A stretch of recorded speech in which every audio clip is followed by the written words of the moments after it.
Untuk sekarang, Sony Xperia XZ1 ada di sekitaran harga jual 1 juta lebih dikit atau bahkan ada yang jual di bawah harga 1 jutaan untuk varian tingkat kemulusannya. Dengan kisaran harga segitu, Xperia XZ1 otomatis belum punya rival sepadan jika kita bandingkan dengan HP-HP resmi keluaran baru di Indonesia. Misal aja, masa kita bandingin spesifikasi Xperia XZ1 dengan Samsung Galaxy A01, Redmi 9A, Realme C20 atau Vivo Y01? Muntun bercanda. Secara RAM atau ROM-nya aja udah beda, apalagi jika dibandingkan dengan chipsetnya. Jadi, untuk tahun 2022, Sony Xperia XZ1 sih bukan menjadi limbah, tapi sudah menjadi berkah.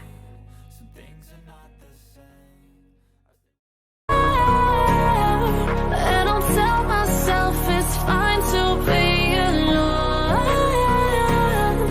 just to find some.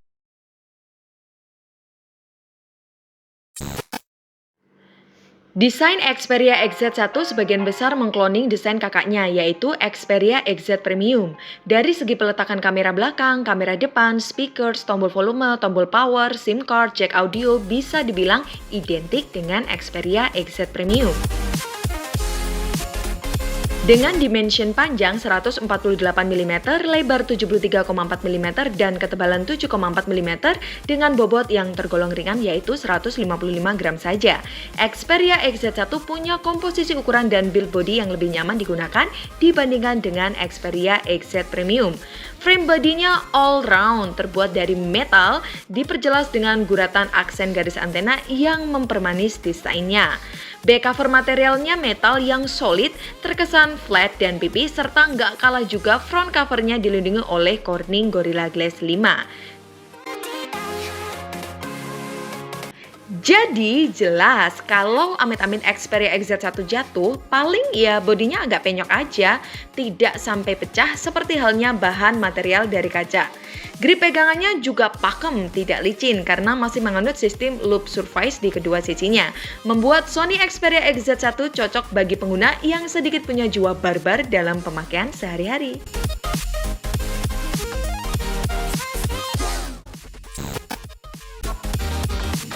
Untuk performa, Xperia XZ1 masih menerima tongkat estafet dari XZ Premium, masih memakai Snapdragon 835 10 nanometer CPU octa-core GPU Adreno 540 dengan besaran RAM 4 dan memori internal 64 GB.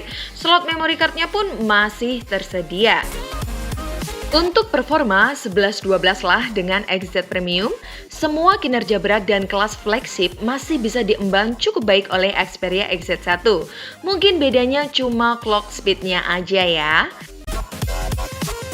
Hal-hal yang basic seperti multitasking tentu smooth. Gimana performanya main game-game kelas berat? Surprisingly, Xperia XZ1 masih menyisakan kekuatannya. Seperti yang pernah kita bahas di konten perbandingan antara Xperia XZ Premium dan XZ1 ini, Xperia XZ1 malah lebih cepat membuka aplikasi khususnya game-game berat daripada Xperia XZ Premium. Suhunya pun masih terbilang stabil dibanding XZ Premium dalam menjalankan tes 3D Mark. Untuk main game Genshin Impact, Xperia XZ1 dalam settingan low masih lumayan lancar. Padahal saat kami mencoba Genshin Impact di settingan low di Xperia XZ Premium dan Google Pixel 2 XL yang juga sama-sama memakai chipset Snapdragon 835 sudah kesusahan. Untuk game lain, misal Mobile Legends, COD, Clash Royale, Xperia XZ1 paling reliable di kelas harganya. Walaupun settingannya belum rata kanan untuk beberapa game tersebut.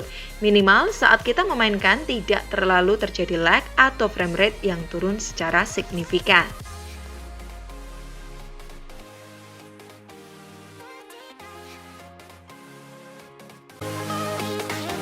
Untuk layar Xperia XZ1 terus terang tidak ada yang istimewa bagi kami jika dibandingkan dengan sesama lini Xperia.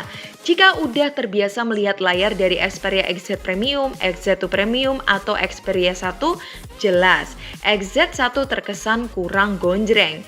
IPS LCD punya sudut pandang yang luas di berbagai sisi. Cuman ya karena sifatnya IPS LCD itu masih kalah bersaing dengan suasana siang hari ketika kita menggunakan di bawah terik matahari. Tapi jika dibandingkan IPS LCD-nya dengan IPS LCD pabrikan lain, nah kami masih berani adu. Resolusi Full HD mendukung HDR10 dengan kerapatan piksel 424 ppi density dilebur pada luas diagonal layar yang hanya 5,2 inch, terasa rasio 16:9-nya bisa dimaafkan. Apalagi dibayar lunas akan kelemahan rasio jadul tersebut dengan keberadaan dual speaker stereo. Jadi makin seru lihat konten multimedia.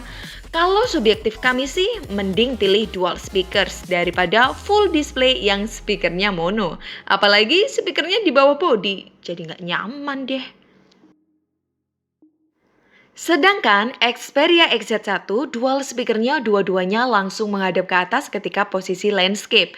Pastilah suara di dalam konten maupun game akan langsung terasa tersembur sempurna di hadapan kita. Nih hasilnya, cekidot!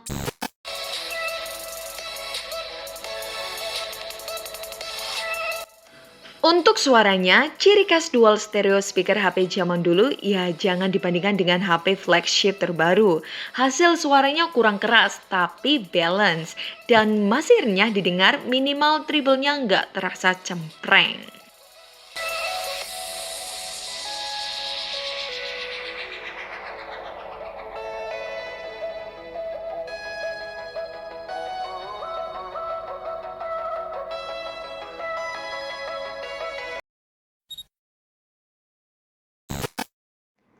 Sony Xperia XZ1 tidak memilih modul dual kamera atau lebih seperti smartphone flagship sebelumnya.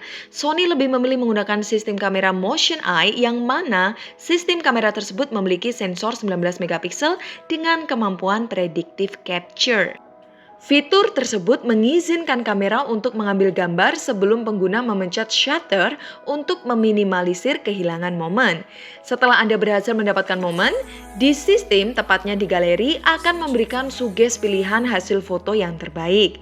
Kami kira sistem ini lebih bermanfaat daripada kamera tambahan depth sensor atau makro 2 megapiksel yang sering ditawarkan oleh HP-HP baru zaman sekarang di kelas harga sejutaan.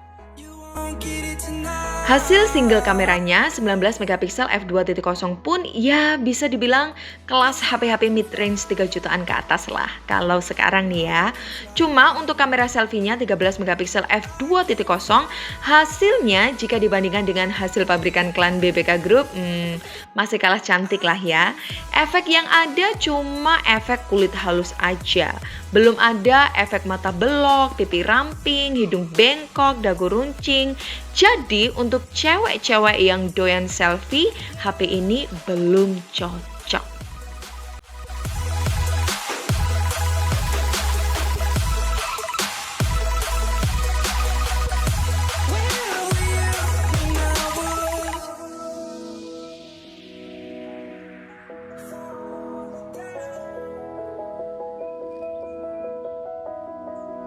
Untuk videonya bisa 4K up to 30 fps, terdapat gyro-ease belum OIS, sistem akan kebuka di settingan Full HD 30 fps, sedangkan video selfie-nya juga masih mending, bisa merekam Full HD 30 fps dengan kestabilan yang cukup lumayan juga.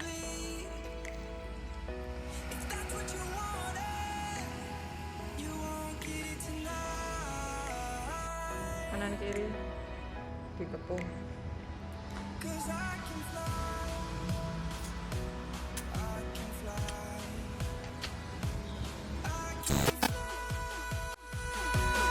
Nah ini adalah segmen krusial yang jadi momen pertimbangan terpenting bagi teman-teman yang mau meminang Xperia XZ1. Untuk baterainya 2700 mAh emang agak aneh juga jika dibandingkan dengan Xperia XZ Basic yang baterainya sudah 2900 mAh. Tapi di XZ1 kok justru diturunkan jadi 2700 mAh. Nah, menurut kami nih teman-teman, ini sih soal marketing aja ya. Soalnya di 2017, Xperia XZ Premium masih beredar di pasaran dengan baterai 3230 mAh dengan specs yang hampir sama dengan Xperia XZ1.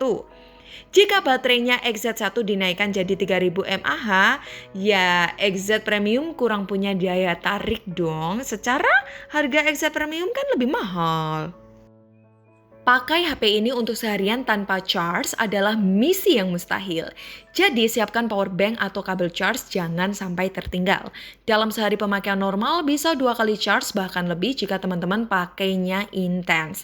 SOT kami dapatkan kurang lebih 4,5 jam aja. Untungnya sistem charge-nya cepat yaitu 18 watt. Dalam 20-100% cuma butuh 1 jam 40 menit saja. Untuk email gimana? Untuk penerawangan kami ya, HP ini kan keluaran 2017.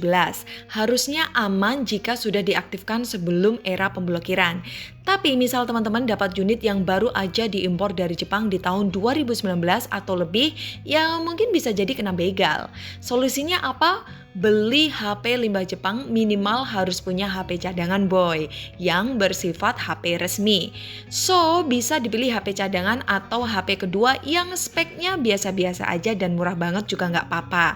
Misal seperti J2 Prime pun nggak masalah, minimal sinyalnya aman. Atau solusi kedua, di switch aja. Punya HP resmi yang mahal, tapi beli Xperia XZ1 untuk jadi HP kedua.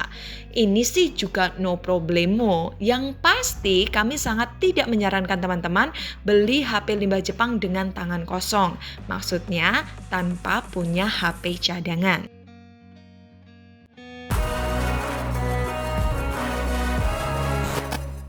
Kesimpulannya, kami tidak bisa terlalu merosting Xperia XZ1 karena harganya udah terlalu murah. Desain, performa, kamera, layar audio, dan baterai merupakan rangkaian terbaik yang dimiliki oleh Xperia XZ1 melebihi harganya di tahun 2022 ini. Pilihannya aman sekarang, cuma ada 2. Menjadikan Xperia XZ1 jadi HP utama pendamping HP kedua, atau jadikan dia menjadi HP kedua dari HP utama Anda. Saya Vanilla dari tim Gadget Pahlawan, pamit. Bye guys!